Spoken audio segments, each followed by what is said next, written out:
If you're looking for moon magic, you are in the right room. If you have any problems seeing the screen from where you are, feel free to kind of move around so that you can get a good view on the screen, because it's a very visual production here. And the goals of this presentation are for immediate application. I really want you to be able to take this information and have it be concrete enough that you can put it into your practice. And to do that, we have to take a little swatch to get to know the astrological powers, not in a right brain way, but in a left brain way, because when you are being a conduit for your magic, it has to be something that's more visceral, that you can latch onto magically and pull down into that magical piece that you're working on. And we need to get to know the moon's cyclical powers. To make that more left brain, I kind of made it into a story, because a story lends meaning and it's easier to connect to in a more emotional way. And in this story, it's going to be about the primordial forces of creation. And so we can get to know those cyclical patterns in a story form. As we get into the story of it, I want to say, let's close our science books, okay? Because physics is great, and that informs us, but metaphor informs us about important truths as well. So in the beginning, in a time of no time, in a space of no space, in an infinity of potential for everything all at once, in this chaotic supreme unity of nothing, yet all things at once. There was an intelligence, and this intelligence, it wanted to create things, but because it was all about unity, nothing could be distinctly itself. There could be no individual form taken in its presence. It would be like taking and creating a single light in a candle and taking it into the sun. So what it had to do is it pulled a space away from the inside of itself to make this empty space where something could be created. But when it tried to reach in, of course, the whole thing would just collapse. So it had to stay on the outside. At the same time, it could emanate, it could vibrate into that space, and it created a tone. And that tone gradually started to swell and take form, and that single tone, it split into 12 sections, 12 distinct tones that could all move together and create a harmony of creation. And we know that is the upper celestial realm, and that's the realm of the Zodiac and the constellations through which those primal powers emanate. So the signs of the Zodiac, they got to their business, and they were emanating their energy and their tones to create the underpinnings of energy from which matter would arise. And they wanted to get down to creating the finer details and the minutiae. And they found that really that was kind of hard for them, because when they stopped what they were doing to get involved in those minute details, they lapsed their job and it would all start to collapse. So they decided they needed to create something to do that for them. And so they created the lower celestial realm. And they created big silver hoops of radiating light that were the pathways for the planets, and they brought the planets into being, and they hung them on each of these hoops that could set their course. And so time was made. And they were the keepers of time. And through them, they took care of managing the minutiae, or the finer details of reality. After that came the creating of the realm of matter, that layer of matter in the universe, where that energy actually was brought from the nothing into the 12 parts, down into the more dense, finer energy, and now they wanted to make the matter. And so the energy of fire, air, water, and earth was brought into embodiment, into matter. And when that matter was created, it went whoosh. And that was when matter was brought into being in that sublunary sphere. And the laws of physics apply there, but not so much in the other realms. And so it was that the intelligence radiated and emanated, and the 12 signs of the zodiac, they did their tone and their harmonious emanations of energy, and they sang down to the planet Earth, which was the realm of matter and physics. And the planets here became conduits. They had their own characteristics, their own powers, but as they passed in between any of the constellations in Earth, they filled with that energy, and it mingled with their own, and it spilled over into the Earth. And so there they were at the beginning of the creation of the universe. These 12 powers to be, they got to chatting and said, well, yeah, we did this, but now what? What is the rhyme or the reason? And Pisces over here, who is very spiritual, said, this amazing journey, this amazing 4-part journey from nothing into the 12 primordial parts, into denser, more particular parts, into the realm of matter is so amazing. Let's make this be about that. We will reproduce it, but backwards, because here, all this stuff in the middle that is just brought into being, it doesn't know itself. It doesn't know its spiritual nature. Let's let it reach back. And so they thought, that's a darn good idea. And they figured that everything would have its initial form, like a seed or the beginning of a baby, and it would manifest gradually, spreading itself out into the environment so it could experience itself and its place in the universe and reach back to spirituality and eventually lose its form. And they thought, well, we've got that down, but how are we going to organize this? And Virgo, who's really good down on the analytical details, said, well, let's do this way. We have got a start here, and that is the spring equinox. That is a good place to start this whole thing, and we'll have the beginning of that cycle be right here at the spring equinox. And over here is the fall equinox. That will be the midpoint. So we'll organize ourselves into those 2 parts. And then they said, okay, that sounds good, but we are way, way out here. We're way on the outs. It is a long travel to send our energy out here. And we need to create everything. We need a place to put our stuff. We need a place where our tools and our energies have a location that's nearer to the earth. And so they decided we're going to go ahead and divide this up into houses so we can each have our own house that is most about us, and our energy and all the details about life on earth can kind of have its own home base from our perspective and what we need to do. So there they stood and they said, let's give this a try. We're going to emanate into the earth. And they all thought this worked out well, but the only problem was that only one side of the earth was getting their energy. And so they said, well, that doesn't work. We're going to make the earth rotate. It might be hard for us to find our houses this way, but we'll just take and make an imaginary celestial sphere around everything, around the whole thing, and we'll put our symbol or our room numbers on there or something, and we'll be able to find our entrance. And this is why, even though the first house has Aries energy, some peoples are born at a time when that first house is in Virgo. Some people's first house is in Scorpio. Some people's first house is in Capricorn. But in the springtime, when everything is lined up to its home base spot, that's when the signs of the zodiac are directly aligned to their own house. So one of them said, all right, so we've got this down. We know we can do this. And what I would like to do is put us in a logical order. What is that logical order going to be? And someone said, okay, well, we've got this start right here.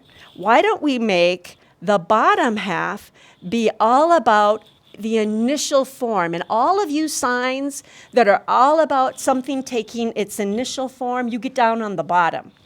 All of you signs that are really good about how once something has taken its initial form and experienced itself, how it uproots and finds a place in a broader context, a more social context. You go ahead and find yourselves up at the top. Okay, once they did that, they thought, all right, that sounds good, but let's get this a little bit more organized. All of you that are really good about oneness, over to this side, and everybody that's good about being interrelated, over to the right. Now, you may say, well, how can you be about oneness and individuality, but be about interrelatedness and oneness up here? Well, this down here, this is the oneness of I am Groot. This is the oneness of we are Groot, the oneness of us as a unity. And so at the end, it kind of looked like this, where you have personal identity and the first form of things over on the bottom corner, and that might be the seed. And up here is the expression of that, and it gets to find out, oh, I'm an apple tree. Here's my apple. Yay, I know what I'm all about. Then when you get up to here, it's like, okay, what is the purpose of this apple? Well, it is to be plucked and made into an apple pie. It's like when we know ourselves and get to a point where we want to find our place out in society, and we go and we move out of our parents' houses, and we find a place, a job, a career, and all that. And this is back to the larger concerns of, now that I have my place, what about everybody's place? And the idea of letting go of form and maybe even moving on back into spirituality. So they kind of had that and said, let's give this a name. And this start section is going to be about springtime energy. We'll call this summer, we'll call this autumn, we'll call this winter. And so all of the signs of the zodiac that line up to that, that is the energy that they are about. That is the type of change and manifestation they are about.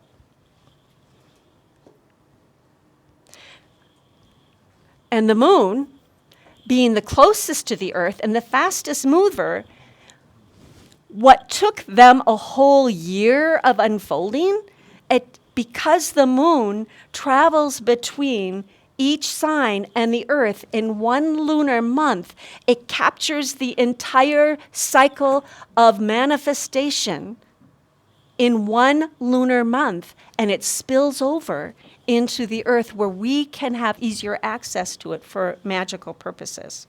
So we've got these all broken up into groups of 3, and we know what the 3 are about. If you take and look at this quarter, they broke themselves up into an even more logical procedure here, and they said, all right, all of us, we have 4 quadrants, and we're 4 quadrants of 3. It's very natural here. Everybody who is very good at beginning things, you're at the top, you're at the first one. You are good start energy for the initial formation of whatever your quadrant is about. You at the end, you need to be really good at rolling all the lessons and the things together, because you are going to take that and communicate it over or hand that baton over to begin the next season. So you have to be very changeable. You have to be all about change. And you in the middle, you need to show us what that season is all about. What is it all about? Not the beginning energy, the changeable energy that is about transitioning over. You need to be about embodying the meaning of that particular season. And they call that cardinal, fixed, and mutable. And when you hear those terms, that's what it's about, is the cardinal ones begin the season, the mutable ones end and transition the season, and the middle ones are about the meaning and the embodiment of that season. Well, all of us human folk and squirrel folk alike, who are magical practitioners, looked at all this and we felt like, hey, I feel this energy. It is affecting me. I am one with it. I am of it. I am made of it. I would like to understand that in order for me to bring this into my magical processes. But when I look up into the sky, it just seems to have all this random motion and movement. I want to know this better. And so we'll call this magical practitioner Ash. Ash decides to go over to the house of Aries. And he peeks in the window just before spring begins. And all he sees is this skin of a ram. And as he thought, oh no, what's going to happen here? How are we going to integrate this? Spring's not going to happen from this. And as he watches, the youngest piece of fire comes flying in and embodies the skin of the ram, and up it jumps into life, and we have Aries. Young fire, who is the one to come and start the springtime. And he watched him as he strutted out of his house, and he bellowed out in his rammy voice, I am. And as that echoed across, he walked upon the land, and his fiery nature of youth and beginnings flowed out into everything and filled all the seeds and the wombs of all the little animals, so that the potential for coming into being as an individual was given a lot of energy. And then he watched. When Aries was done with his job, he returned to his house, and he saw that piece of fire, who looked much more mature now, fly off and go somewhere else. And he thought, well, I'm going to follow that piece of fire. And he watched and followed the fire as it went back behind the houses and held space for the work of the other elements. And he watched it take the form of Leo and become incarnated in a more developed. And I chose the word mature because it sounds better than middle-aged. So instead of the motto, I am, Leo says, I will, because now that it had come into being and it knew itself, it could know its will and the power of its will. And that is the power of Leo.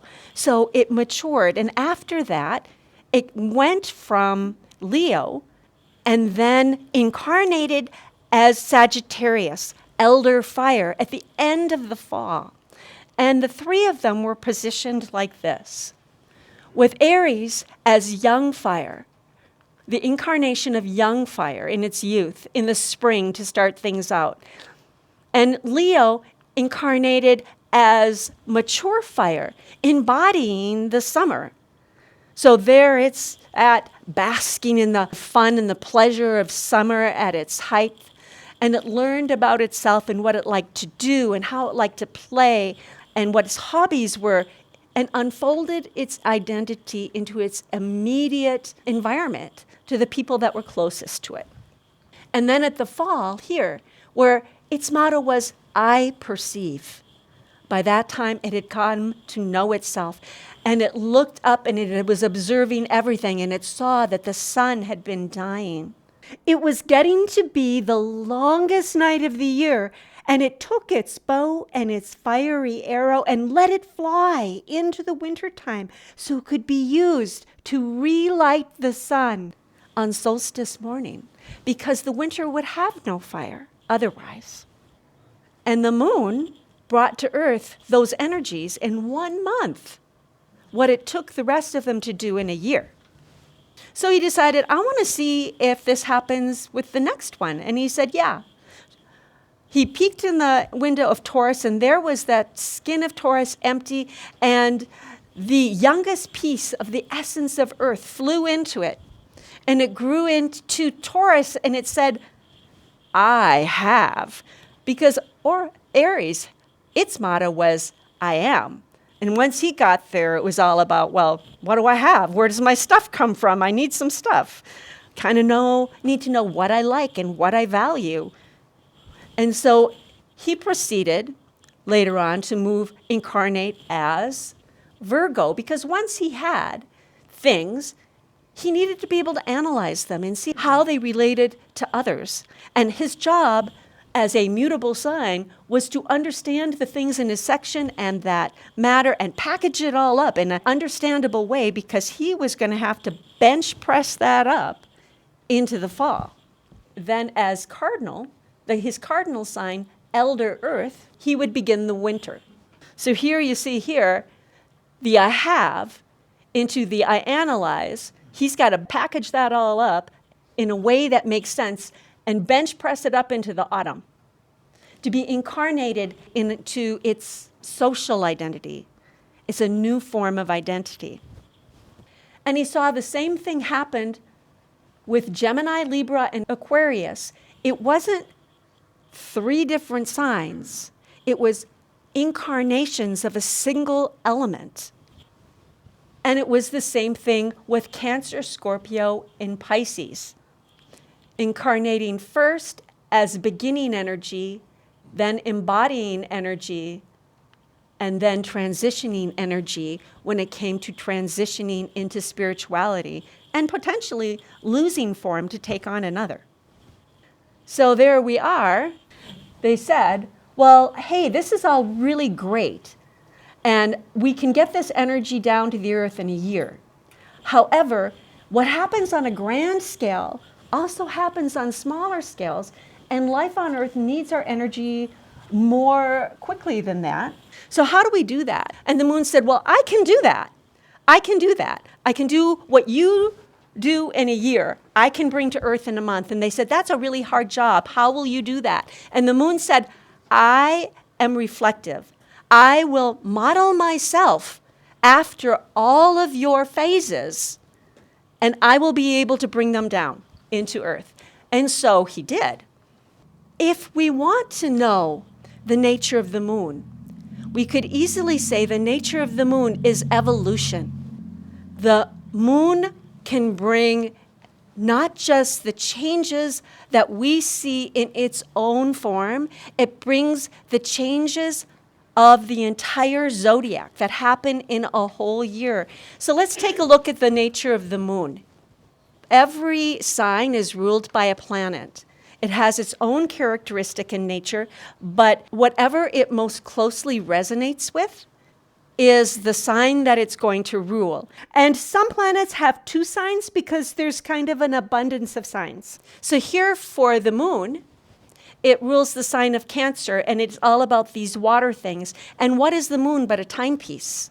We know the moon phases make up a month's calendar, so it's a timepiece. It holds not only its own time, but the time of a whole year and all the zodiac signs. So when you go ahead and attach your magic with intention to the energy that is abundant at the time of a particular moon phase, you put that intention in that's connected to these intuitive things, these emotional things, these things that you need to bring meaning to your life. What happens is it goes in and also is kind of cooked up with all the astrological transformation and comes out with what satisfies you, what nurtures you, what fulfills you, and makes you safe. Those topics are the nature of the moon.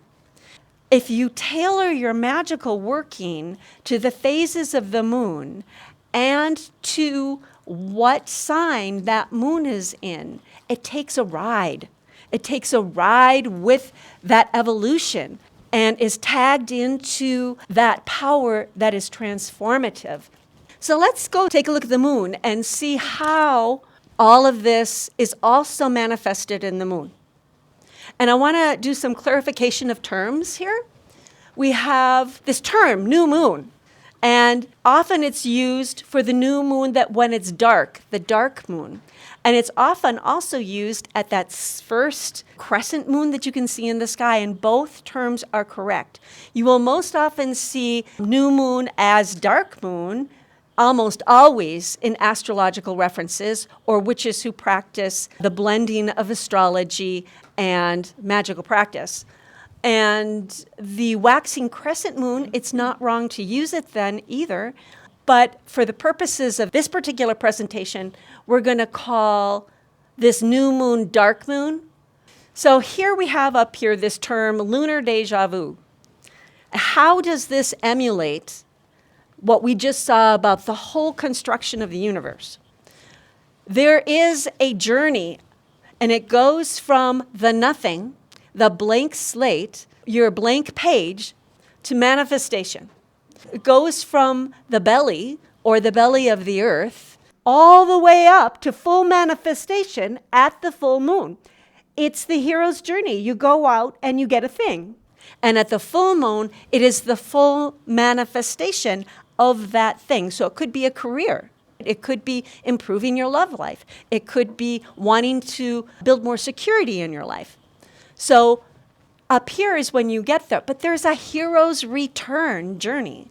So we have the journey outward to manifestation and the journey backwards. Why is there a journey return? It's because once you get the thing, you have to integrate the thing into your life and make room for it. Once you get that job, if you have children, you might need to get a sitter. If you don't get that sitter, you could lose your job. If you get the job, you might need transportation. Or maybe you won't be home to be the one who starts dinner. It requires room to be made for that to integrate in your life. And that's the business right here. And down here, you'll find that's the business of going more inward. And it's the time to settle those things into yourself or into your life and let go of the things that simply can't be there, or work through the emotions that you have about it all. Here on this side is the hero's journey, where we have a journey into interrelatedness. We take something from the nothing that was just an idea. As that manifests, it interrelates with the world, and you get a chance to see it as itself.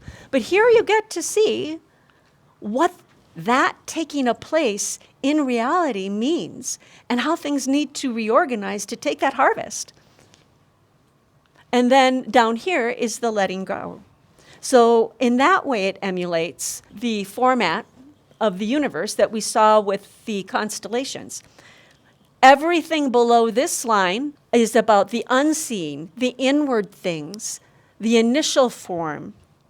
Everything up here is the active part of that journey where things are more seen. If you want to know and get clues as to what a moon phase's energy is all about in the magic that you're doing, you can look to the correspondences of the seasons, because they also correspond with the seasons. Here we have winter solstice, and this beginning energy where something is just down below the earth is there. Spring is here, summer and autumn. That is really helpful when you're trying to understand what magic is that moon phase all about. You can get a further clue if you want to understand what magic is that moon phase good for when you look and compare it to the wheel of the year, because it's very similar. Let's take a look at this. At Yule, that's when we have the birth of the sun. And at that time, we state what our intentions are. We maybe don't know how to do it, but we go ahead and put that intention out there in the hopes that the physical universe will align to it and we'll get our open doors. That is dark moon magic. You don't have to wait for Yule to do that magic. You do it at the dark moon. When we look at Imbolc is about preparing things and making your plans and the initial stirrings before a thing actually starts to get going. That is new moon magic, waxing crescent magic. You do not have to wait till Imbolc to do that. You can do it at that stage of the moon. Up here, we have the half moon. That corresponds to Ostara, where we have equal day and equal night. Everything is hanging in the balance. That is when your lovely dreams and ideas in the lunar cycle hit the hard daylight of reality. It's often referred to as the crisis of action, because it can make you feel a little doubtful. It sometimes makes me feel a little doubtful because there's no room yet in the physical universe for those ideas. I have to take that bold initial step to take an action, to throw the pebble in the water and get things rolling. I sometimes catch myself thinking, gee, was that a really dumb idea? And I just have to remember, no, I am at that phase. I need to push forward and have a little courage. The next phase is associated with belting. Like an artist, when they have a beautiful idea for a painting, and then they take physical universe things like paint or clay to translate that idea, they find that what was in their mind is not exactly like what's shaping up because we have boundaries and limitations that we run into. This energy of the moon is excellent for the fine-tuning, where you go, oh yeah, there's all kinds of real-world factors that are entering into this. How can I use that to tweak my idea, to come into either take some semblance of what I thought, or maybe even something better, who knows? And then the full moon, it corresponds to Litha, midsummer, when the summer is at its height of green. And that is a time where, just as in midsummer, it's a time to take a look at what you have. The sun is at its peak. It's going to start waning. And give thanks for the things you have. If you do not name the things that you have around you, you cannot grab them and harvest them and bring them into some sort of a usable form for yourself, even if it's something unexpected. It's a potent magic to do. It is a prime time to take your intention and push it with full force into the layers of the universe so it can come into alignment more deeply with your intent. So Lammas over here is the first harvest. And over here, this is a section that is good for magic and working with how do you take that thing now and integrate it. Things may take a significantly different shape. We get back to the waning half moon, which corresponds to Mabon. Now at Mabon, again, we're at equal times. We're hanging in the balance between equal day and equal night.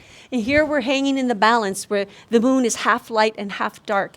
And it's often referred to as a crisis of consciousness. Why is it a crisis of consciousness? Because we're taking these active outward things and we have to switch gears.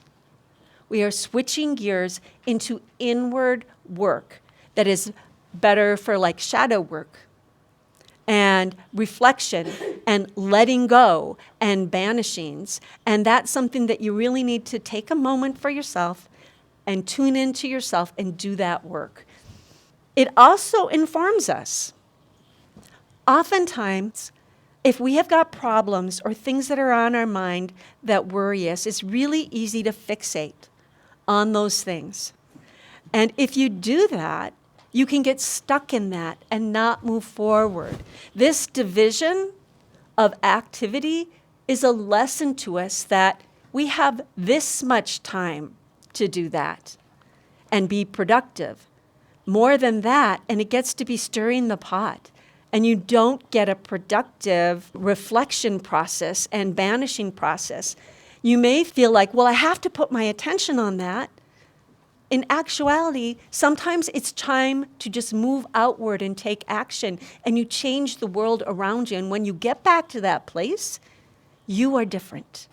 The world is different. The perspective on the issue is different.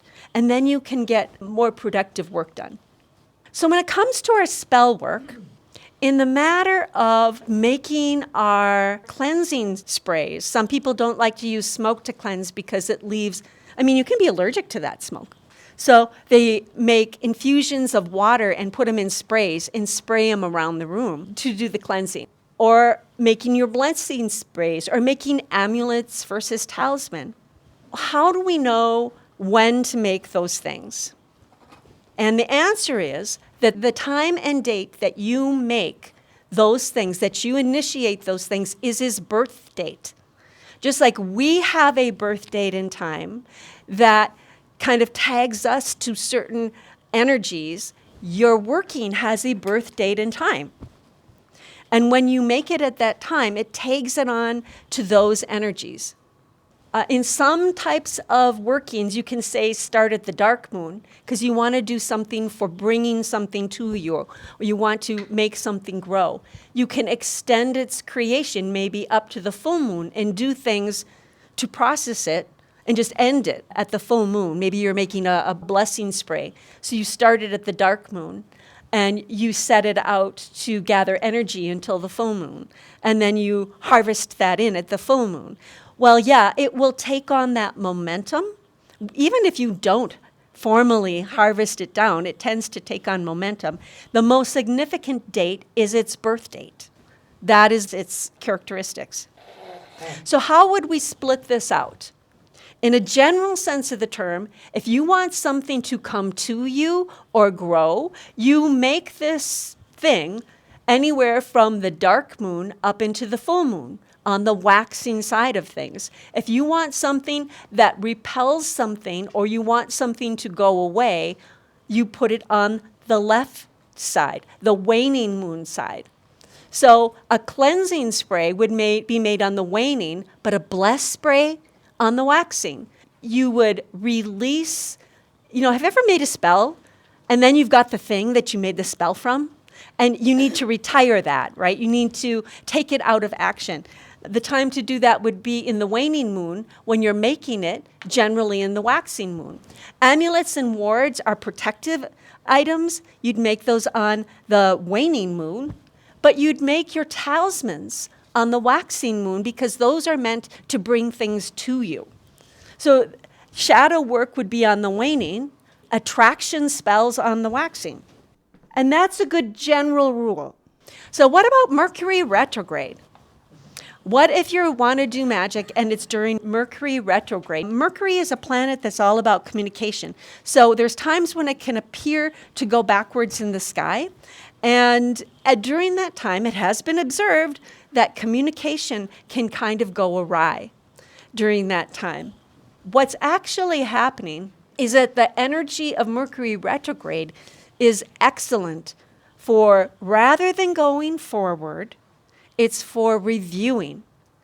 You can do magical work during that time, and it can be made more powerful if you are rekindling something, revisiting something, going back to a thing that needed to be reworked and brought forward, and do that time to do it. So during that time, it's excellent energy for that, but take great care in communication and no bold forward moves in new directions. Introspective magic or re-magic, like meditation, journaling, divination, banishing, those are all good because they're more introspective. It isn't a spell that you're going to want to launch out into the world into a new direction. Or magic that has to do with rekindling, if you want to reframe something, any of that it's excellent for. What about moon void? Of course. So we said before that the moon travels through, well, maybe I didn't say it, but yeah, I think I did. The moon travels through all of the zodiac signs in 1 month, all 12 of them. There is a time, a short time, when it moves from one sign to the next. It can be a matter of minutes. It can take it an hour. In rare occasions, it might be a day. But for a short period of time, it has no astrological energy giving it a direction. So during that time, magic that you do might actually not manifest. And that is actually more problematic in my book than Mercury retrograde, where you know what this planet is doing, and it can give your magic energy. So if possible, that would be the time to avoid starting your magic during that, but you could do introspective magic like trance work or shadow work, planning or dreaming, journaling. So how do we combine this now with the signs of the zodiac? Let's take an example. Our first example is coming up on March 29th. On March 29th will be the new moon, and it will be in the sign of Aries. This is particularly auspicious because the new moon is about start energy, where you get your new page. Or the new moon, dark moon, I'm going to clarify that. You get your blank page to write your intent. It is also the beginning of Aries, which is the beginning of the entire year of the zodiac. And it's the beginning of the spring. So you've got a tremendous potential for any magical that you do on that new moon. You tag it onto there, and it takes it for the whole ride. So you have option one. We'll go over 3 options here. There may be more options, but these are the 3 we're going to do. Is one and done magic. Just take the opportunity on that day and time, give it that birth type, and invoke those energies into your magic. And then you don't have to do anything more with it if you don't want to. And how do you align your magic to those energies? The easiest way to do that is with correspondences. So what is a correspondence? If I were to take a little table and set it right there, and a little blue pillow, and put it on top of the table, and then take a little glass slipper and put it on top of that little pillow, I would bet you dollars to donuts we wouldn't just have a glass slipper on a pillow in the minds of everybody here. We would have landed the pumpkin, the carriage, the fairy godmother, the prince would, in the minds of everybody, come from the cosmos and land right here in this room. Because that little slipper is a smaller part of a bigger thing. So a correspondence is a small of a thing. It's part of its story. It has its vibration. It actually is a part of a thing. But in some way, it carries it. And it has the potential for landing the whole of a thing down here, right into your magical working. So if you take the correspondences of Aries and when you put them on your altar table, you awaken them. Some of you will do that by cleansing and blessing them. Some of you can pick them up and you get into a rapport with them and energize and awaken them and ask them to align to your work because they have anima and they will respond to you. Some of them might say, I don't want to do that work. Pick something else. Then, so you do pick those things and you put them on your altar table and they are then aligned and energized to the energies of Aries. And that would include also taking your ritual or spell and seeing if you can tweak it to say the motto of Aries, which is I am. And if you were to take your spell and say, well, what do I want to do with this in terms of initial form? I am, and tailor it to that. That would be tailoring your spell to the energy that is abundant at that time. It's like an herb or something that is growing right up all around you, ready for you to pluck up and use in your spell. Or, you know, like when you're trying to figure out what you want for dinner and you go to your refrigerator and you open it up, if you have 5 green beans in there, you're not going to make a green bean salad, right? You have lots of tuna, so you'll make a tuna casserole. You get those herbs and you energize them and you put them onto your altar and you work with all the correspondences. And invoke. Part of your ritual will be to invoke the powers of Aries and the powers of, say, the ruling planet, Mars. You could work with a god that is associated with Mars. You be creative and let your intuition guide you. Hold a sense of what you want, what your intent is inside of you. And then when you're thinking of the things to align with them, they have to feel good and in alignment. You'll get that sense of, yeah, that feels right.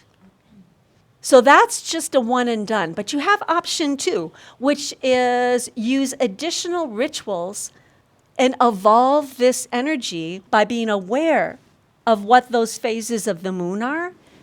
They help become more aware and advise you on what to do as you see this thing manifesting, as you are in communication with how you're feeling when you get to, say, the waxing half moon and you get to that crisis of action and you're going, was this a dumb idea? When the new moon is in Aries, we know that this moon only stays in those signs for 2 to 2.5 days. When the moon is full, it's going to be full in Libra. What does that mean to your magic? I'm going to tell you nothing. It does not mean anything to your magic because you birthed your magical working in Aries. So if you do a later ritual, say at the full moon, so you can take those energies and push them into the height of manifestation, let them go and give gratitude. You invoked Aries energy and you release in the context of Aries energy because that's what you called. So even though the full moon is in another sign, that's not what you invoked at the beginning, at the birth of your ritual. What is the easiest way to be ready to respond magically to this manifestation? Well, I'm a busy witch. I don't have time to set up rituals for myself all throughout the month here. But what you can do is take all the things that you put down on your altar that is already, it already has the intention of your ritual. It's already charged. It's already tagged to the Aries energy. It's already tagged to the intent for manifestation. Put it into what you want. Put it into an intention bowl. And that bowl is a resource for you for any of your future magical workings during the month. When you get to the waxing half moon, you can go and stop in the morning at the intention bowl that you made for prosperity, that you put maybe by the door to make that prosperity come in through your door. And take a moment. You can light the candle. You can take that energy and bring it into yourself. Or you can give an offering to empower it. Or what you can do is you can, in the morning, you can take the ginger that's there and grate it into your eggs. Put some of it into your eggs and ritually consume that energy so that you're doing a ritual that is all pre-prepared by you, specifically with your intent, the purpose, and the lunar and astrological energy that you began it with.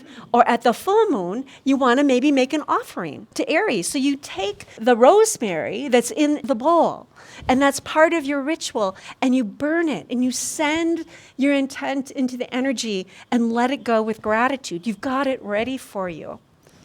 We have our intention bowl. Okay, say you want to make a talisman to bring some of that energy for you from the waxing moon side.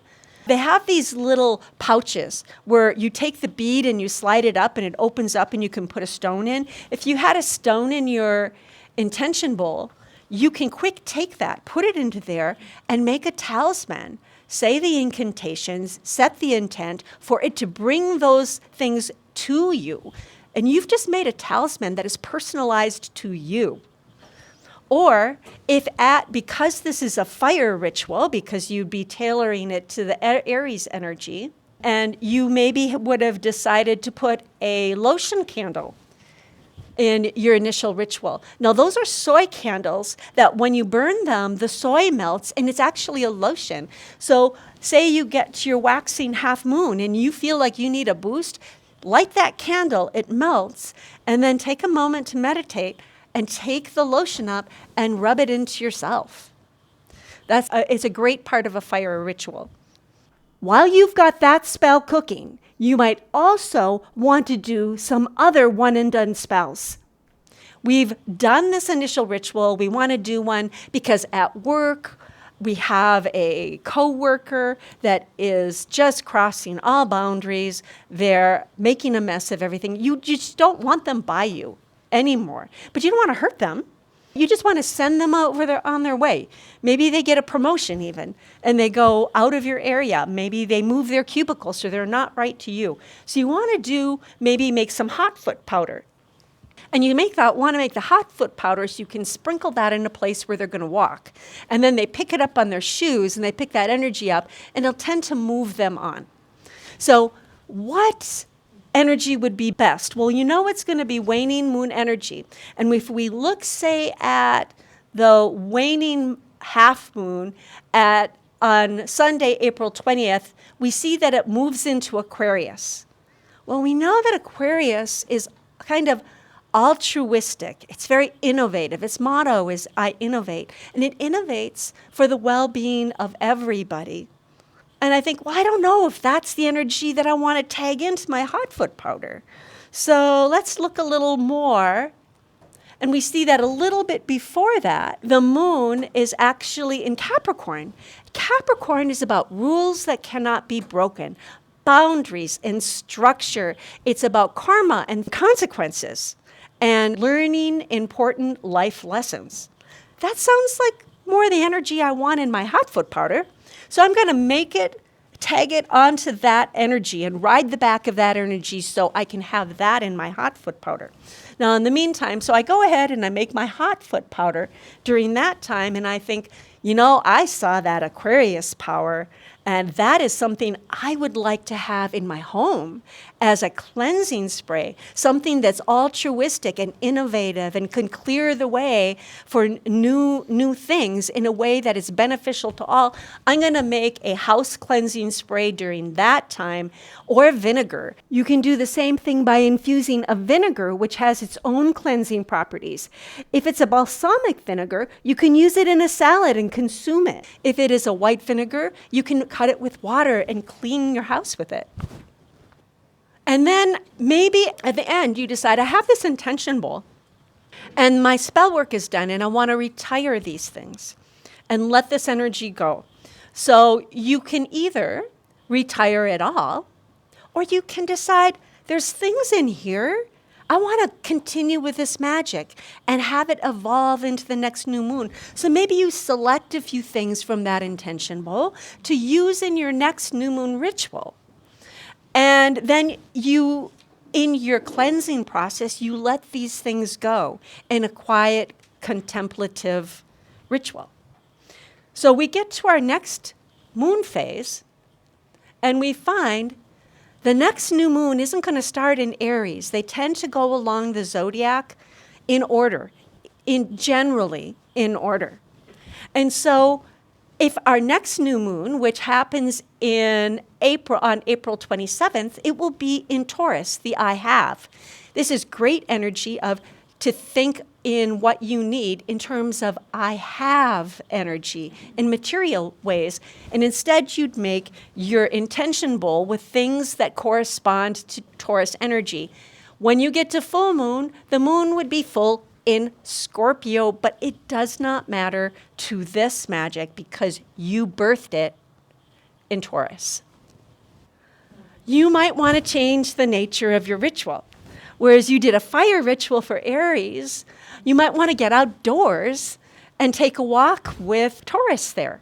So one type of ritual that is more earthy, that has been extremely successful for me, is there is a path that goes around a lake in a circle. So it emulates the moon. If you don't have a path around a lake, pick a start place and a destination, because you have your outwards journey and your hero's return journey. So you're incorporating a manifestation of the moon. And when you start, go to your start place and do the formal start, give your offering or whatever you're going to do, and have a bag of offerings and a satchel. Because when you take your walk, you're going to walk with intent and keep your intent in mind. You might find things that resonate with the thing that you want to bring into fruition, and you gather those things up. And as you gather them, you're aligning them to your intention, and that will be what you put into your intention bowl. I have combined this with magical acts that worked really, really well. On my walk, I can stop and take sticks and stones and other things to make a representation of what I want, and then go further and make another one. And keep doing it throughout the whole walk.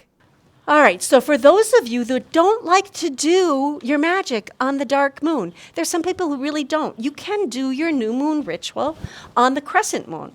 And this coming Sunday, March 30th at 3:16, the waxing new moon as a crescent moon will be in Taurus. So feel free to start when you want to start, but it will be in Taurus at that time. Here's option 3. So option 3 is a 6-month cycle. You might wonder if the new moon, dark moon is in Aries here at the new moon, when does it become Aries in the full moon? That is 6 months later. Monday, October 6th. If you do a 6-month cycle and you start your Aries new moon ritual, instead of going, you just let it ride. Take its ride along the astrological signs of the year. And it will come into its fullness 6 months later. How do you work with that in ritual? This is what me and my friend did. This is the method that she taught me. Whatever you do, like at the new moon, there would be, of course, a letting go to make sure that you have your clean slate, and then you do your creative manifestation portion of it. But whatever you do, include in it the writing of a letter that is kind of like a spell. In this example, it's Aries energy, so I wanted to bring that energy into this spell. And so Aries is associated with 1s and 9s. 1 is the beginning of a cycle, 9 is the end. It's fruition all through in a cycle. So I take 8 of those Aries signs and I put them around the edges to attract the energy in. And the one right there, I thought, okay, great, that is like a flowering. And I'm going to put the one of the Aries symbol at the top, like it flowers into the energy of Aries. And you could do it any way you wanted, but that spoke to me. And I thought, well, I want to cast a magic circle. And so what I'm going to do is I'm going to create a magic circle with my words. And it's going to be a little bit of an incantation. And you always only want to use positive statements. If you say, I want something, you will get more want. So make it a statement that is as though it's something that is in the now. So I say, I create my identity. And I thought, well, that's a good power to encircle this with. I create my identity, I create my identity, I create my identity. And that's the circle. Well, what is the incantation that I want to put in the middle? And the incantation is, to my high self I connect. Light fulfills my soul. I am whole. Word and deed from inner truth aligns. In this sacred frame my strength I find. Seen and cherished my gifts unfold. Valued, rewarded, my spirit bold. So that's a good incantation. It's kind of general. However, I want to make it more specific too. So in what context do I want that to take form?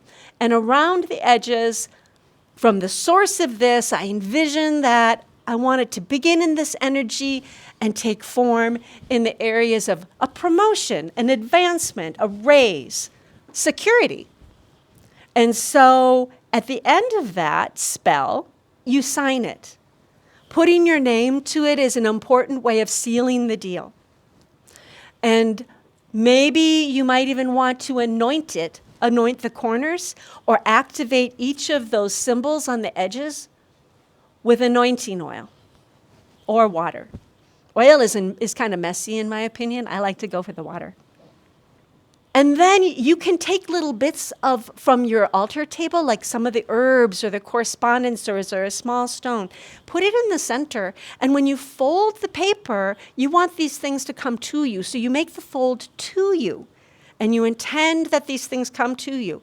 When you turn the paper to make the next fold, turn it clockwise, if that means creative energy to you, until you get to the position where you can fold it to you again. So you fold it in that manner until it gets to the size you want, and then you put it into the envelope. This is a very important part, and it's very practical. You need to address the letter to full moon in Aries and give it a date, because otherwise you'll end up with an envelope you don't maybe know what moon this particular envelope is for. What do you do with it then?